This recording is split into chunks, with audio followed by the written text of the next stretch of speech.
We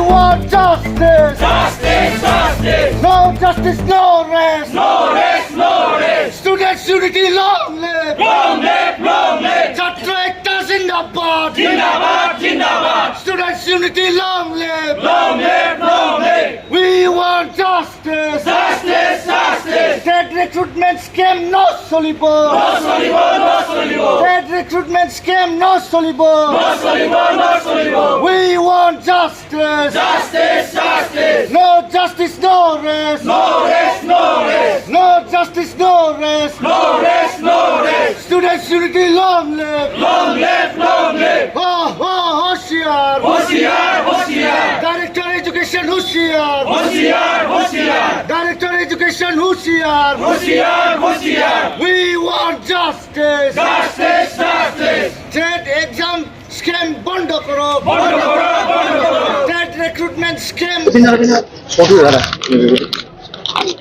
बर' माहारि फरायसा आफाद आरो नैबे जोंनि टेट क्वालिफाइड टिचार्स जाय बिथांमोना रिसेन्टलि बिटिसि टेट एपइन्टमेन्टआव डिप्राइभ जादों दा बिथांमोनजोंहाय जों जयैनो नैबे दिनैनि प्रोटेस्ट रेलि प्रोटेस्ट धरनाखौ लानाय जादों आरो बिनि मेन ओंथियानो जाहैबाय दे थांनाय बिटिसिनि टेट जि मोनसे एग्जामाव जाय बिथांमोना माने टेट एपइन्टमेन्ट लेटार जाय लेटारखौहाय दिनैहाय नांगौ बादे कैंडिडेट्सनो होनो हायाखै जाय बिथांमोना मेरिट बेसिसआव दं बिथांमोना मोनाखै आरो जाय बिथांमोना मेरिट बेसिसआव गैया बिथांमोननो टेट माने एपइन्टमेन्ट लेटार होनाय जादों दा बिनि सायाव जोङो दिनै नैबे डिप्राइभ जानाय क्वालिफाइड टेट टिचार्स बिथांमोनखौ जास्टिस मोननो थाखाय दिनै बे डाइरेक्टर अफ एजुकेशन क'क्राझारावहाय जों बिनि फ्रन्टआवहाय जों धरना होनाय जादों आरो बिनि गेजेरजों जोङो दिनै मेम'रेन्डाम साबमिट खालामनो नागिरदों दिनै चिफ मिनिस्टार बिटिआरनि CM आरो जोंनि नैबे डाइरेक्टर एजुकेशन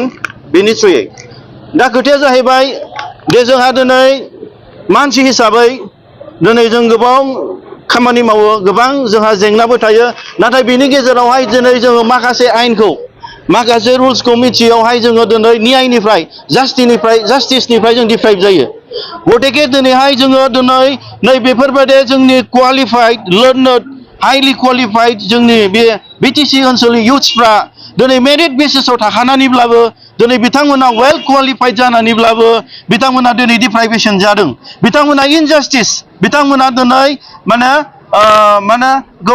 जास्टिसखौ मोननो हायाखै गतिके जोङो दिनै जानो हागौ नैबे टेट क्वालिफाइडनि जि इस्यु दिनै जोङो दिनै बेफोरबायदि इस्यु जोङो जास्टिस मोनाखै जानो हागौ खिन्थु जोंनि लाइफआव गोबां बेफोरबायदि इनजास्टिसा फैनो हागौ नाथाय दिनै जोंनि बे टेट क्वालिफाइड टिचार्स लोगो बिथांमोना जितु बिथांमोना दिनै जास्टिसखौ मोननो हायाखै गतिके जोङो दिनै बिथांमोननि जानानै जों गसंनो फैदों आरो दिनै नैबे धरनानि गेजेरजों जों बेखौनो बुंनो सानदों दे दिनै जाय टेट क्वालिफाइड एपइन्टमेन्ट लेटारखौ रानदों बेखौ बन्द खालामनानै रिभेरिफिकेसन खालामनांगौ आरो बेजों लोगोसे दिनैहाय जाय बिथांमोना दे नैबे वेल माने क्वालिफाइड बिथांमोनखौ दिनै सिलेक्शन लिस्टआव सोनो हायाखै गतिके बिनि सायावहाय सालिजारि खालामनानै जोंनि डाइरेक्टर अफ एजुकेशननिफ्राय बेखौ थिक खालामफिननांगौ आरो जाय बिथांमोना दिनै नट एलिजिबल क्वालिफाइडआनो नङा बिथांमोना दिनै टेट एपइन्टमेन्ट लेटारखौ मोनदों बिथांमोनखौ डिसक्वालिफाइड खालामनांगौ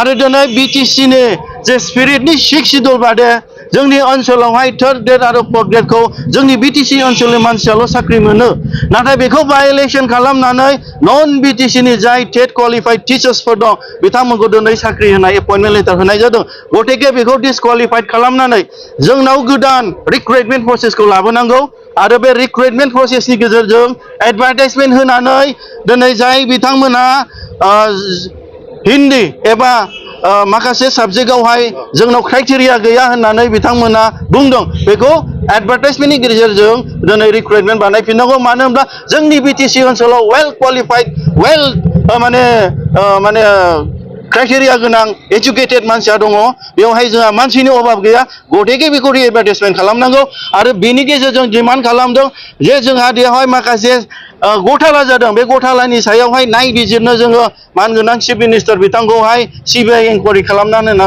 होनांगौ होननानै जोङो दिनै बिनि गेजेरजों जों आर'ज दैखांदों आरो बिनि गेजेरजोंनो जोंहा अलरेडि रिसेन्टलि बे जोंहा राइट टु इनफरमेसन RTI खौ अलरेडि होखाबाय RTI नि सायावहाय जोङो बेखौहाय सालिजारि खालामनानै फैबाय थानाय समाव हाइकर्टनि गेजेरजों न्याय मोननो थाखाय जास्टिस मोननो थाखाय नैबे जोंनि क्वालिफाइड टेट टिचार्स बिथांमोननि थाखाय जों खामानि मावलांगोन गतिके जोंनि दिनैनि बे प्रटेस्ट बे धरना बेयो जाहैबाय गाहायावनो जास्टिस मोननांगौ आरो जों न्याय मोननांगौ आयेनखौहाय खुनु रावबो अफिसार्स सोरबा पलिटिशियान सोरबा पुलिस अफिसार्स सोरबा बुरेक्रेस बिथांमोनाबो लानो हाया जोंहा कनस्टिटिउसन दं जोंहा संबिधान दङ जोङो आन्डार इन्डियान कनस्टिटिउसननि गेजेराव we have freedoms of speech right to voice right to defence ourselves and right to get justice गतिके जोङो दिनै बर' माहारि फरायसा आफादा जोङो जास्टिसनि थाखाय जों अलवेज फाइट खालामदों आरो अलवेज फाइट खालामलांगोन जाहाथे दिनैनि इस्युआ जाहाथे इयुन फिउचाराव बेफोरबायदि इनजास्टिसा जोंनि गेजेराव जानो हाया